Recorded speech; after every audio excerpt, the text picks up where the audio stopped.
Big boss Malayalam season 7 ഇന്ന് രാവിലെ അനീഷും അനുമോളും തമ്മിൽ ഒരു ഫൈറ്റ് ഇന്ന് രാവിലെ ബിഗ് ബോസ് ഹൗസിൽ ഉണ്ടായിട്ടുണ്ടായിരുന്നു. ഈ പറയുന്ന കേസിൽ അനീഷിനും അനുമോൾക്കും വ്യക്തമായിട്ടുള്ള ജനപിന്തുണ ഉള്ളതിൻ്റെ പേരിൽ ഈ പറയുന്നൊരു ഫൈറ്റ് ഉണ്ടായ സമയത്ത് ഇവർക്ക് രണ്ടുപേർക്കും ഈക്വലി അവരുടെ ഭാഗത്താണ് ന്യായം, അനുമോൾ പറഞ്ഞതാണ് ശരി, കുറേ പേര് അനീഷ് പറഞ്ഞതാണ് ശരി, അങ്ങനെ അനുസരിച്ചാൽ എന്താണ് ആ ഒരു രീതിയിലൊക്കെ ചോദിക്കുന്നവർ ഈ പറയുന്ന ഒരുപാട് പേരുണ്ട്. കാരണം ഇവരുടെയൊക്കെ ഫാൻ ബേസ് നമുക്കറിയാം, അനുമോളും അനീഷും വലിയ വ്യത്യാസമില്ലാത്ത രീതിയിൽ ജനപിന്തുണയുള്ള വ്യക്തികൾ തന്നെയാണ്. അപ്പോൾ തീർച്ചയായിട്ടും ഈ ഒരു ഫൈറ്റ് എന്ന് പറയുന്നത് ഈ പറയുന്ന കിച്ചൺ ടീമിൻ്റെ ഭാഗമായിട്ടുള്ള അക്ബർ ഖാൻ, ഈ പറയുന്ന അനുമോള്, അനീഷ്, ഒണിയൽ സാബു, ഇവർ 4 പേരുമാണ് കിച്ചൺ ടീമിലുള്ളത്. അപ്പോൾ അനീഷ് പറഞ്ഞൊരു കാര്യം, രാവിലത്തെ ജോലി ഈ പറയുന്ന അനുമോളും അക്ബറും കൂടി എടുക്കട്ടെ, ഉച്ചയ്ക്ക് ശേഷം ഒണിയലും ഞാനും കൂടി കിച്ചണിൽ പോയിക്കോളാമെന്ന് അനീഷ് പറഞ്ഞു. അനീഷ് ആ ഒരു കിച്ചൺ ടീമിൻ്റെ ക്യാപ്റ്റന് കൂടിയാണ്. അപ്പോൾ ഈ ഒരു കാര്യം പറയുമ്പോൾ അനീഷിൻ്റെ ഭാഗത്താണ് ന്യായം. കാരണം മറ്റൊന്നുമല്ല, ആ ഒരു കിച്ചൺ ടീമിലെ ജോലികൾ പപ്പാതിച്ച് കൊടുക്കാനാണ് അനീഷ് ശ്രമിച്ചത്. എന്ന് വെച്ചാൽ ഈ പറഞ്ഞ അനുമോളും അക്ബറും രാവിലെ ജോലി എടുത്തിട്ടുണ്ടെങ്കിൽ ഉച്ചയ്ക്ക് ശേഷം അവർക്ക് ജോലിയൊന്നും ഉണ്ടാവില്ല, ബാക്കിയുള്ള പണികളെല്ലാനും അനീഷും ഒണിയലും കൂടി ചേർന്ന് എടുക്കുന്നതായിരിക്കും. അപ്പോൾ ഈ പറയുന്ന കാര്യം അനീഷ് വളരെ ന്യായമായിട്ട് അവിടെ പറഞ്ഞൊരു കാര്യം തന്നെയാണ്. അതുകൊണ്ട് തന്നെ അനീഷ് പറഞ്ഞത് ശരിയാണെന്നുള്ള കാര്യം എല്ലാവരും അക്സെപ്റ്റ് ചെയ്തു.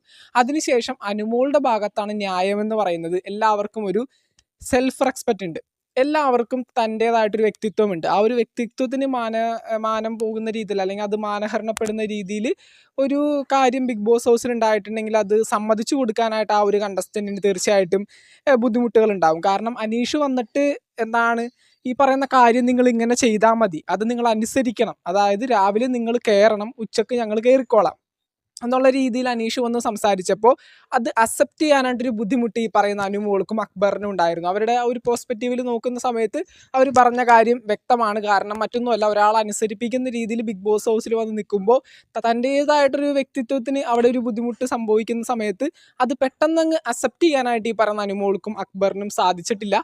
അതുകൊണ്ട് തന്നെ ഈ പറയുന്ന അനീഷിൻ്റെ ആ ഒരു പറച്ചിലത് എതിർക്കുകയായിരുന്നു. വലിയൊരു ഫൈറ്റിലേക്ക് അത് പോയി. ഭയങ്കരമായിട്ട് അനീഷ് ഷൗട്ട് ചെയ്തു, ഒച്ചപ്പാടെടുത്തു. അതുപോലെ തന്നെ അക്ബറും അനുമോളും ഈ പറയുന്ന ഭയങ്കരമായിട്ട് അവിടെ ഒരു ഫൈറ്റ് ബിഗ് ബോസ് ഹൗസിൽ ഉണ്ടായിട്ടുണ്ടായിരുന്നു. ഈ പറയുന്ന കാര്യം അനീഷിൻ്റെ ഭാഗത്തും അനുമോളുടെ ഭാഗത്തും ഒരുപോലെ ന്യായമുള്ളതിൻ്റെ പേരിൽ നമുക്കിതിനകത്ത് ഒരാളെ തന്നെ സപ്പോർട്ട് ചെയ്ത് സംസാരിക്കാനായിട്ട് സാധിക്കില്ല. ഒരു സെൽഫ് റെസ്പെക്റ്റ് ഉള്ള എല്ലാ വ്യക്തികളും പെട്ടെന്ന് ഒരാൾ വന്നത് അനുസരിക്കണം എന്നുള്ള രീതിയിൽ, ഇത്രയും പേര് കാണുന്ന ഒരു പ്ലാറ്റ്ഫോമാണ് അനീഷ് വന്നത്, പെട്ടെന്ന് ഇത് നിങ്ങളിങ്ങനെ ചെയ്താൽ മതി എന്ന് പറയുമ്പോൾ അതുപോലെ തന്നെ അത് അനുസരിച്ചുകൊണ്ട് പോകുമ്പോൾ അവരുടെ ആ ഒരു ക്യാരക്ടറിനേക്കുന്നൊരു ബുദ്ധിമുട്ടുണ്ട്. അതുകൊണ്ട് തന്നെ അനുമോൾക്കും അക്ബറിനും അതിനകത്ത് വ്യക്തമായ ഒരു എതിർപ്പുണ്ടായിരുന്നു.